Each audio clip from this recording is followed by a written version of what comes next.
Num vídeo postado esta tarde nas redes sociais, a ex-primeira-dama Michele Bolsonaro decidiu expor publicamente o atrito que vive com o enteado e pré-candidato à presidência, Flávio Bolsonaro. Ao comentar as articulações do PL no estado do Ceará, Michele Bolsonaro diz ter sido desrespeitada e maltratada pelo senador. Olá, esse vídeo será longo, porque não tem como ser diferente. O detalhe faz toda a diferença, em especial nesse momento. Eu precisava falar com todos vocês, em especial com as mulheres de bem que nos acompanham. Não foi fácil chegar até aqui. Tentei o silêncio, escolhi a paz. Para não expor a minha família, fiquei calada por muito tempo. Mas tem um limite para o quanto uma pessoa consegue suportar ataques e mentiras. Especialmente quando essas mentiras envolvem o seu nome, o sofrimento do seu marido, da sua família e deturpam o trabalho que você entregou de coração. Até agora eu tentei não expor a família, pensando muito no meu marido, mas não dá mais. Então eu vim para falar. As pessoas que sabem o que aconteceu se dividiram em dois grupos. Um me dizia, conta tudo, as pessoas precisam saber a verdade. O outro dizia, fica quieta, não vale a pena. Eu tentei ficar quieta, mas percebo a maldade de alguns que se dizem defensores e aliados do meu marido, mas que plantam narrativas maldosas e mentiras descaradas envolvendo o meu nome. Sem respeito, sem pudor, sem vergonha. Não me deixaram viver em paz no momento mais difícil da minha vida. Inclusive, ignorando o pedido que o próprio Jair escreveu em uma carta para que parassem com os ataques. Ele está sabendo de tudo e vê a situação que tenho enfrentado. Então hoje, a verdade vai iluminar o que foi escondido na escuridão das notícias falsas e nos ataques irresponsáveis. Para que todo o contexto fique claro, eu preciso voltar um pouco no tempo. Tudo começou em 2023. O meu marido estava voltando dos Estados Unidos. Ele ia assumir a presidência de honra do Partido Liberal. Ele e o presidente Valdemar conversavam sobre os rumos do partido, o que ficou para trás, o que ainda podia ser construído. E perceberam uma lacuna: as mulheres.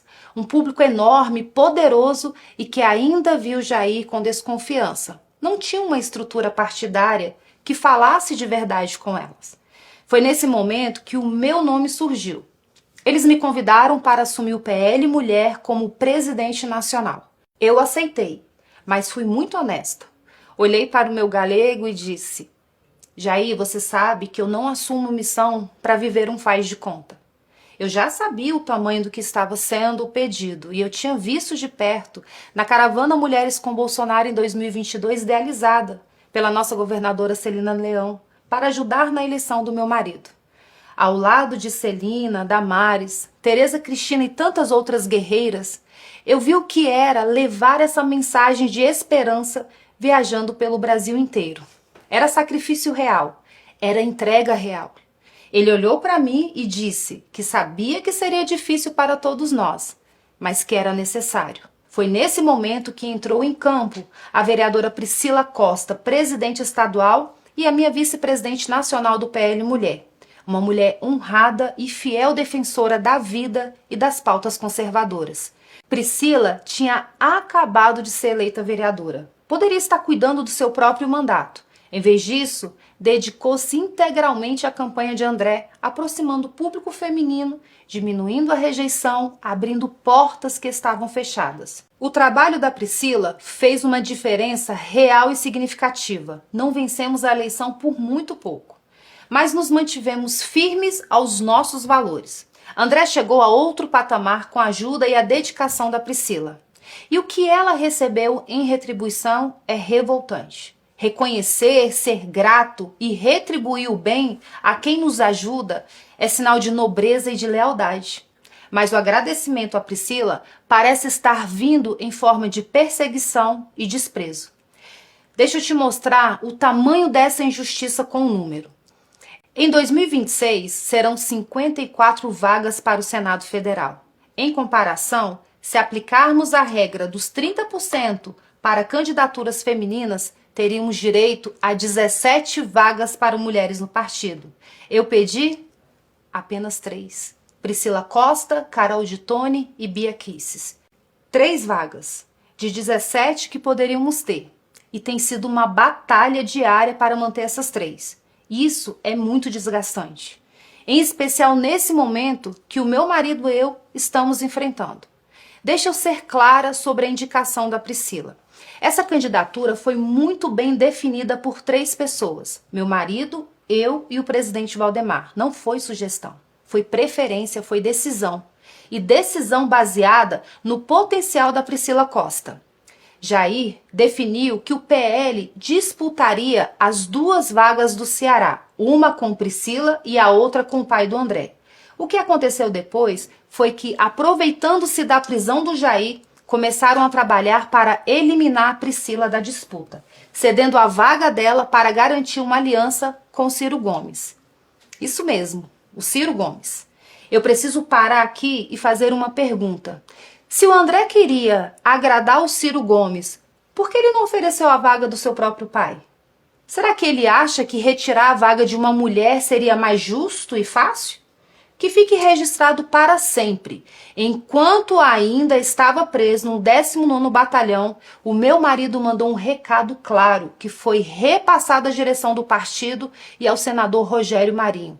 Ele disse: Priscila será candidata. O número 222 deverá ser dado a ela. Não é vago, não é interpretável, é um desejo, é uma ordem do líder. Vejam bem, a palavra mais recente do meu marido em relação às candidaturas no Ceará é essa. Não honrar essa determinação do meu marido será um ato de traição contra Jair Messias Bolsonaro. Venha de quem vier. Agora, muitos falam da polêmica no evento do Ceará. Eu vou te contar o que aconteceu lá. O senador Eduardo Girão é uma pessoa diferenciada, um homem que, quando todos cediam, ficou de pé defendendo a vida desde a concepção, as causas conservadoras e a lealdade ao meu marido, mesmo quando essa lealdade tinha um custo alto. Girão é o único verdadeiro representante das pautas da direita na disputa pelo governo do Ceará. No dia do lançamento da sua pré-candidatura, estavam presentes vários representantes do PL, inclusive o presidente estadual André Fernandes. Fiquei até feliz, eu pensei, talvez haja uma chance de o partido apoiar o Girão no primeiro turno. Não se trata de interferência, mas sim uma mostra do que seria mais coerente, mais fiel aos nossos valores. Ainda que aparentemente não houvesse grandes chances, como ocorreu no início com André Fernandes, a proposta seria apoiar, no primeiro turno, o candidato que defende fielmente os nossos valores. E era só isso que eu e o meu marido queríamos. No segundo turno, os nossos eleitores, pessoas de bem, poderiam se unir a todos os demais para derrotar o candidato do PT.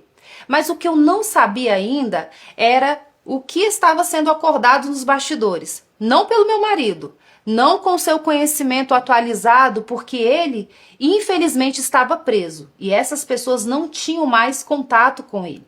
A última palavra sobre o Ceará, ele falou a mim e eu transmiti à cúpula do partido. Voltando ao evento, enquanto ele ocorria, eu percebi algo que me tocou fundo. Havia muitas senhoras mais idosas, de cabelos brancos, usando camisetas com o rosto do meu marido, olhando para mim, olhando para o André, olhando para o pai dele e dizendo em voz alta: Michele, Ciro não. Quando o André e o seu pai foram discursar, as vozes ficaram mais altas, mais incisivas e diziam: Ciro não. Vaiavam e chamavam de traidores. Eu fiquei ali assistindo aquelas mulheres, aquele povo simples, fiel, que não negocia convicção por aliança pragmática. Quando chegou a minha vez de falar, eu me dirigi ao André Fernandes. Eu gosto dele, eu não falei por raiva. Falei por respeito, porque respeitar e gostar de alguém é também ter coragem de dizer o que precisa ser dito. Eu fiz elogios sinceros, critiquei o ato, a aliança precipitada com o Ciro, e não a pessoa. E encerrei elogiando novamente o André, a Bela, o Carmelo e todos os jovens ao redor dele. Alguns acharam que eu não deveria ter falado. A maioria esmagadora, porém, disse que eu estava certa. Basta ver como as redes reagiram. Mais de 90% das menções do dia foram positivas àquele gesto. Mas, independentemente disso, posteriormente, pedi perdão ao André por eventualmente tê-lo magoado. Magoar nunca foi a minha intenção. Quando o evento terminou, eu voltei para Brasília. E durante o trajeto de volta, aconteceu algo muito ruim. Algo que eu não esperava. Algo que doeu de um jeito que palavras custavam a descrever. Uma punhalada. E é nesse momento que entra na história o meu enteado Flávio. Ver o que estavam fazendo no Ceará contra um candidato leal e contra uma mulher fiel, ambos da direita, foi ruim. Mas o que aconteceu quando voltei para Brasília foi muito pior. Antes de seguir, eu preciso que você entenda bem o motivo pelo qual eu não poderia ficar calada diante de uma aliança com Ciro Gomes no primeiro turno, enquanto temos um candidato verdadeiramente de direita que, com o apoio que o André tem, seria um candidato competitivo. Não é questão de política, é questão de coerência. Ciro Gomes foi o principal responsável pelo processo que levou à inelegibilidade do meu marido. Durante a pandemia, numa live com outros esquerdistas, ele incentivou e conclamou as pessoas a chamarem o meu marido de genocida e pediu que repetissem isso o tempo todo. Ele chamou o meu marido de ladrão de galinhas, de corrupto, de burro, de jumento. Diz que Bolsonaro roubava gasolina. Disse que as esposas de Bolsonaro seriam todas ladras. Disse que os filhos do meu marido, os meus enteados, eram corruptos, que eram ladrões. E deu a eles um apelido: ovos de serpentes nazistoides. Essas foram as palavras de Ciro Gomes sobre os filhos do meu marido. Sempre foi um corrupto. Eu conheço o Bolsonaro. Bolsonaro roubava dinheiro da gasolina do gabinete dele. O que o Bolsonaro está com medo? Está com medo porque esses filhos dele são tudo bandido. O que está acontecendo é que os filhos do Bolsonaro são tudo bandido e o fogo está chegando perto. E agora, como se nada tivesse acontecido, os filhos defendem uma aliança com o candidato que deixou o pai deles, o meu marido, inelegível e humilhado. Tem mais. Durante a pandemia, ele insinuou que pastores e padres que prestassem assistência religiosa às pessoas deveriam ser presos. E quando vieram as arbitrariedades, as prisões, as condenações injustas do 8 de janeiro, incluindo a do meu marido, o Ciro Gomes se alegrou. É para se unir a esse homem que o PL do Ceará está abandonando um candidato legítimo da direita? É para se unir a esse homem que estão perseguindo e tentando retirar da disputa uma mulher nordestina, mãe de 4 filhos, que dedicou tudo ao movimento em defesa da vida? Já que a aliança com o Ciro é tão boa, por que o André não disponibiliza a vaga do seu próprio pai? Estranho, né? Por que só a mulher tem que ceder? Não dá para aceitar. E foi exatamente isso que me assustou quando cheguei a Brasília. Vi as postagens do Flávio contra mim nas redes sociais. Palavras duras, tom agressivo, defendendo André Fernandes. E, em consequência, apoiando a aliança com o homem que chamou a ele, a mãe e a seus irmãos de corruptos e de ovos de serpentes nazistoides. E não foi só ele. Os irmãos vieram juntos, de forma coordenada, com textos bem parecidos uns com os outros. Pareceu combinado, premeditado. Peguei o telefone, procurei mensagens do Flávio. Procurei uma ligação perdida. Procurei qualquer sinal de que ele tinha tentado falar comigo antes de falar para o Brasil. Não tinha nada. Eu fiquei triste, porque eu não imaginava que eles teriam essa reação. Eu redigi uma nota. Disse que lamentava se eles se sentiam afrontados, que respeitava a opinião deles. Pedi perdão, mas disse também, e vou repetir aqui, que eu tenho o direito de achar errado uma aliança com quem sempre se declarou inimigo do pai deles. Tenho o direito de ser coerente com os valores que eu acredito. Eu não vou trocar valores por pragmatismo político oportunista. Também não estou impedindo ninguém de fazê-lo, mas acho errado fazê-lo no primeiro turno. Ciro não terá meu apoio nunca e, na minha opinião, não deveria ter de ninguém da direita que apoia Bolsonaro.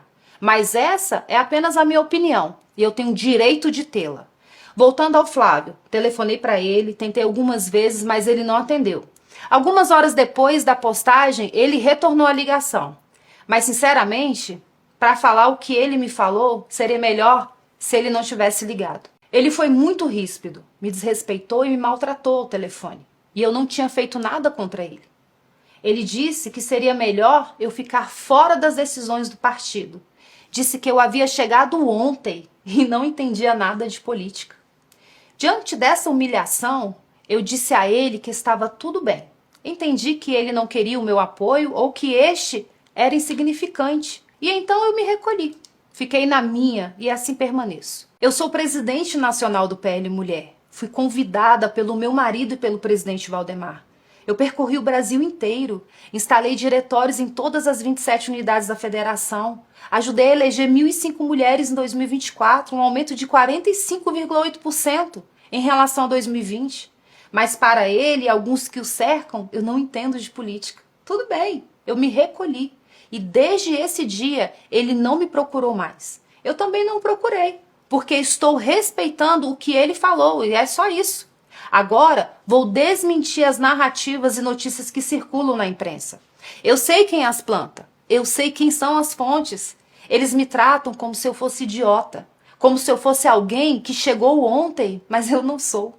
Eu sei mais do que eles pensam. Primeiro, eu nunca pedi, cobrei ou condicionei desculpas públicas de ninguém. Não preciso disso. Eu já liberei o perdão faz muito tempo. Eu não carrego rancor no coração. Eu entrego tudo nas mãos de Deus. Todo o mal que me fazem. É ao meu Deus que essas pessoas prestarão contas. Mas preciso que você entenda uma coisa. E isso é importante. Perdoar não é o mesmo que esquecer ou querer continuar o relacionamento. São coisas completamente diferentes. Posso perdoar alguém de coração e ainda assim reconhecer que aquela relação não é saudável. Perdão é libertação, não é obrigação. Segundo, não estou exigindo que se desfaça nenhuma aliança no Ceará, mas que adiem para o segundo turno. Eu sou contra ela, mas essa é apenas a minha convicção. Se a direita quer se unir para derrotar o PT, tudo bem, mas a coerência obriga que isso aconteça apenas no segundo turno. É preciso dar chance ao candidato que verdadeiramente se enquadra e defende os nossos valores. Já disse que considero um erro, uma traição aos valores das pessoas de bem. Mas os caciques do partido no estado estão ignorando o perigo. Cada um responderá pelos seus atos. Ciro Gomes já provou inúmeras vezes não ser confiável. E ele não esconde isso. Semana passada, declarou na revista Veja que Bolsonaro e Lula são iguais.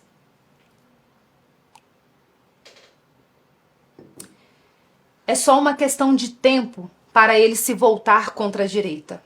Todos foram avisados, em especial dentro do partido, e serão lembrados disso. Terceiro, o Flávio vai à minha casa toda semana, mais de uma vez. Se ele realmente quisesse falar comigo, já teria falado. Se considerasse necessário o meu apoio, já teria conversado. Estou na minha.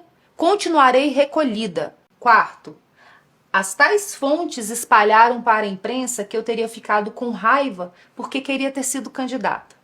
Primeiro que esses fofoqueiros vazadores não têm convívio comigo, não me conhecem direito e não sabem o que eu penso.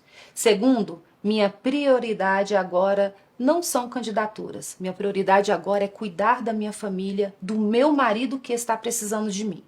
Meu futuro político está nas mãos de Deus. Ele providenciará tudo. E quando for o momento de decidir o que quer que seja, sou eu mesma quem falarei. Não preciso de porta-voz. Entendam, tudo isso que falei nesse vídeo aconteceu antes da indicação feita pelo meu marido. Os fatos são anteriores e não tem nada a ver com escolhas e cargos. Tem a ver com respeito e consideração. Mesmo depois de todas essas coisas, eu abençoei a escolha do Jair e a pré-candidatura do Flávio, nas mesmas redes sociais nas quais ele e os irmãos me atacaram e onde também foi publicada a entrevista dele me chamando de desrespeitosa e autoritária. Como eu disse, eu aprendi a conviver com isso. Perdoo os que me fazem o mal e permanecerei no meu lugar. Mas tem uma última coisa que preciso dizer, o que dói de um jeito diferente de tudo que falei até aqui. O grupo de maledicência coordenada a partir de quem está no exterior continua agindo e me atacando todos os dias. Alguns deles até continuam aparecendo em fotos com o Flávio. Eles fazem postagens e vídeos retirando do meu nome o sobrenome Bolsonaro, na tentativa de me atingir. Não me atingem. Eu sei quem eu e o meu marido somos. Mas será que eles pensam no que estão provocando na vida da minha filha? Ela é uma adolescente que acompanha tudo, que lê tudo e que sente tudo. Será que na irresponsabilidade deles, eles imaginam o que estão fazendo com ela? Claro que não. Eles não se importam. Para eles, tudo é política. E uma política que não existe em função do ser humano. Esse tipo de política não serve para nada além de egoísmo. É importante entender que eu não mando recados. Quando eu tenho algo a dizer, digo olhando no olho como estou fazendo agora. Eu não gosto de mentiras. Nunca gostei. O meu Deus é o caminho, a verdade e a vida. E quem vive por ele não se agrada com as mentiras. Falei quase tudo o que precisava ser dito. A verdade está aqui, para quem quiser ver. Aqui do meu lugar, eu sigo cuidando do meu marido, cuidando da minha filha e servindo ao meu país da forma como posso. Essa é a minha missão. E dessa, só Deus me tira. Por último, eu quero aproveitar a oportunidade para agradecer publicamente, de maneira muito especial, as minhas presidentes estaduais e municipais por todo o empenho e dedicação à nossa missão e pelo apoio que vocês têm dado à pré-candidatura do Flávio. Vocês são o verdadeiro alicerce da nossa nação. São a força delicada que transforma o mundo. Vocês definem hoje o futuro do nosso país. Continuem firmes nesse propósito. As dificuldades nos fortalecem e a esperança tudo vence.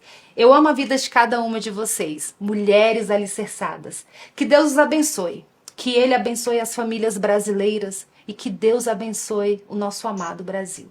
Vamos voltar com a nossa analista de política, Jussara Soares. Jussara, essa decisão de Michele Bolsonaro de expor esse atrito com o senador Flávio Bolsonaro causa que impacto na campanha, nessa pré-campanha à presidência do PL? Olha, Márcio, é uma nova crise para a pré-campanha do Flávio Bolsonaro, principalmente com uma personagem, Michele Bolsonaro, que ganhou muito protagonismo nos últimos anos, principalmente com o eleitorado feminino e o eleitorado evangélico. Márcio, a grande questão aqui, e eu pude conversar rapidamente, um pouquinho antes do Jogo do Brasil, com alguns integrantes, inclusive durante o jogo, com alguns integrantes do PL, o que eles me disseram o seguinte: olha, já havia esse descontentamento da Michele, todo mundo sabia disso nos bastidores, mas a surpresa foi justamente o tom desse vídeo. Foram 26 minutos, Márcio, em que ela é muito dura, ela expôs detalhes desse atrito com o Flávio Bolsonaro. E mais, ela disse que foi maltratada, humilhada e que era melhor que Flávio não tivesse ligado para ela, justamente porque ela disse que Flávio Bolsonaro foi muito ríspido. Qual é a grande questão aqui, Márcio? É que Michele Bolsonaro, ela vem tentando articular no Ceará um apoio ao senador Eduardo Girão, que é do Novo e, portanto, o Novo também tem um seu pré-candidato, e quer lançar ao Senado a deputada Priscila Costa, enquanto o pré-candidato do PL, da cúpula do PL, da política do PL, é o deputado André Fernandes. Essa é a grande questão, esse é o pano de fundo desse atrito todo, que acabou vindo à tona agora com esse vídeo de Michele Bolsonaro e acabou surpreendendo todo mundo. Agora, Márcio, a gente precisa entender como o PL vai contornar isso, porque a questão aqui é que a Michele acaba expondo uma crise interna em dois públicos muito sensíveis, que é o eleitorado feminino e o eleitorado evangélico. A ver como eles vão contornar isso nos próximos dias. E a gente sabe como o entorno ou o próprio Flávio Bolsonaro receberam essas falas de Michele? Olha só, Márcio, logo que foi publicado o vídeo da Michelle Bolsonaro, aliados de Flávio pediram que ele mantivesse cautela, a cabeça fria e não reagisse intempestivamente a Michelle Bolsonaro, justamente para que isso não virasse um desgaste também com as mulheres e com o eleitorado evangélico. O que eles falam é o seguinte, olha, Michelle Bolsonaro tornou público uma questão doméstica. Eles até falam, olha, a relação entre a madrasta e enteadas tem 20 anos. Eles sempre tiveram suas divergências. Levar isso a público neste momento apenas favorece o presidente Lula, que tentará a reeleição. Por isso, há uma ordem dentro do PL para manter cautela e ter muita paciência na condução dessa nova crise, porque é uma crise diferente, em que o adversário, digamos assim, o oponente, não está fora do PL, mas está dentro do PL e dentro da família Bolsonaro. Essa que é a grande questão neste momento. Flávio Bolsonaro fez apenas uma transmissão rápida antes do Jogo do Brasil e disse que, como era Jogo do Brasil, nada nem ninguém tiraria a paz dele. A ver, né, se realmente, mas o que me diz é que nos bastidores ele ficou bastante irritado, mas da porta para fora é cautela e cabeça fria. Eu estava falando para vocês agora há pouquinho a respeito da crise que ocorre dentro do bolsonarismo. Pois um vídeo que foi postado nas redes sociais pela ex-primeira-dama Michelle Bolsonaro aponta que ela decidiu de fato expor publicamente o atrito que ela vive com o enteado e pré-candidato à presidência Flávio Bolsonaro.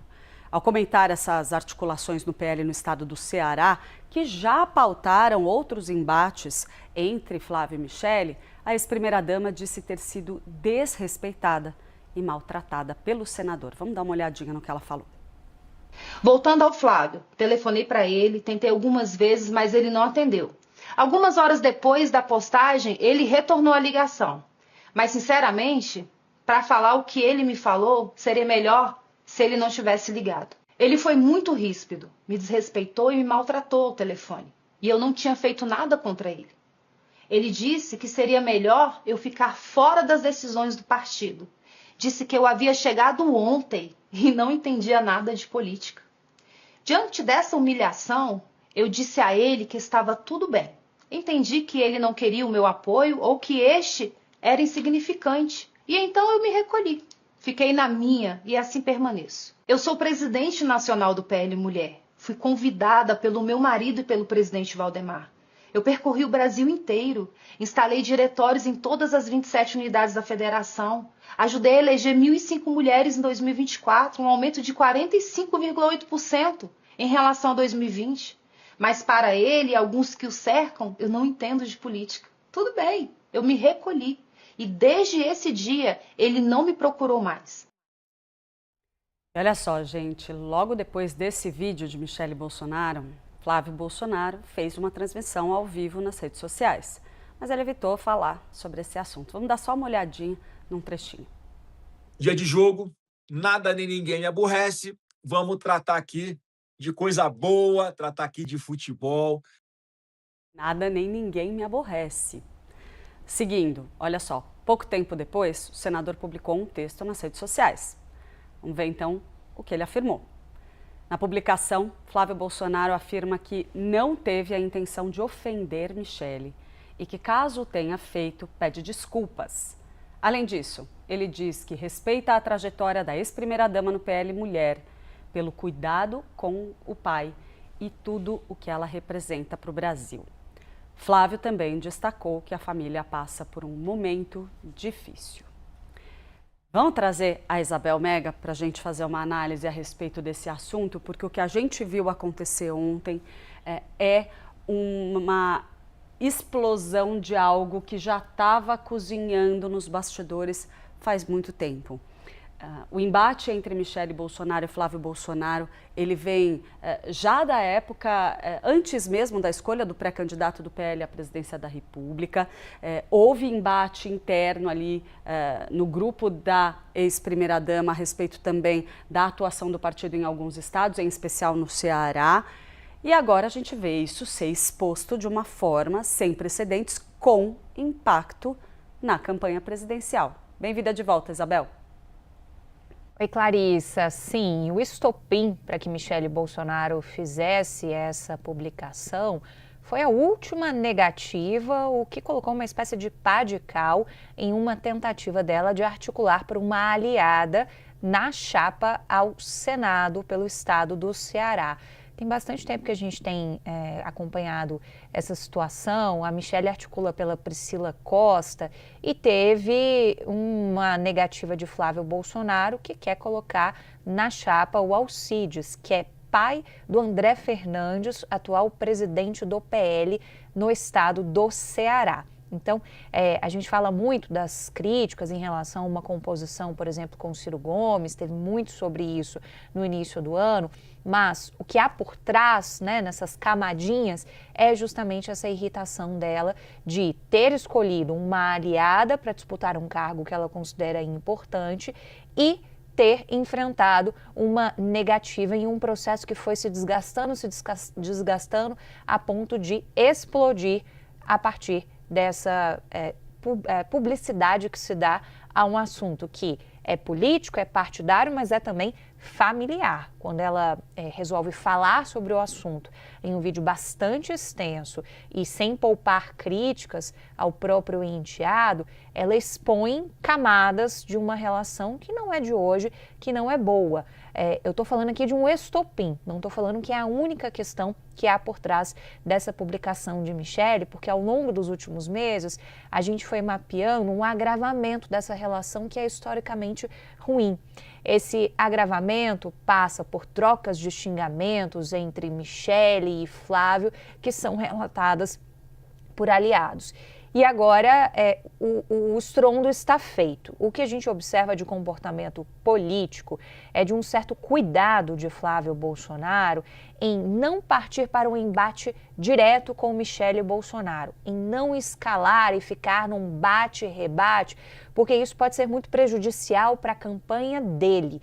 A Michele, ela tem uma importância dentro da direita bolsonarista de conectar o bolsonarismo com as mulheres. Ela fala sobre isso nesse histórico do vídeo, de quando ela assume a liderança do PL Mulher, do trabalho que ela faz Brasil afora, de organizar essa estrutura, de estreitar laços. E quando ela não tem uma demanda para ter uma candidata emplacada, o sentimento que ela relata ali é de que o trabalho dela é meio que em vão. Peraí, eu estou tentando ajudar a estreitar laços de Flávio do bolsonarismo como um todo com o público feminino, a mulher evangélica, por exemplo, mas na hora de ter uma mulher escolhida na chapa, essa mulher é preterida em torno de outros interesses e é preterida pela escolha de um homem na chapa, que é justamente o Alcides Fernandes. Então tem muita delicadeza na forma como a campanha de Flávio Bolsonaro lida com esse assunto. Ele falou ali numa questão do Jogo do Brasil, depois pediu desculpas, mas são desculpas que não colam muito e que novamente tem um potencial de crise, e é crise interna, de PL para PL, sem fatores externos em relação a isso. Daí o cuidado e o cálculo que precisa ser feito está sendo feito nas respostas a Michele. Como a gente já citou uma outra vez aqui, as famílias felizes são todas muito parecidas entre si. As famílias infelizes são cada uma infeliz ao seu próprio modo. Dificilmente a gente pode descrever esse caso como família. É político porque é pessoal porque é político. E aí destrinchar isso com o Jair, que não está sabendo se ele vai para a cadeia ou continua em casa, que isso está sendo decidido neste momento. No momento que estamos indo ao ar, está se decidindo se a prisão domiciliar dele, humanitária, é prorrogada ou não, dependendo do que disser o Procurador-Geral da República e o ministro que toma conta do caso, que é o Alexandre. Bom, no meio desse imbróglio, o Flávio quer ganhar a eleição como?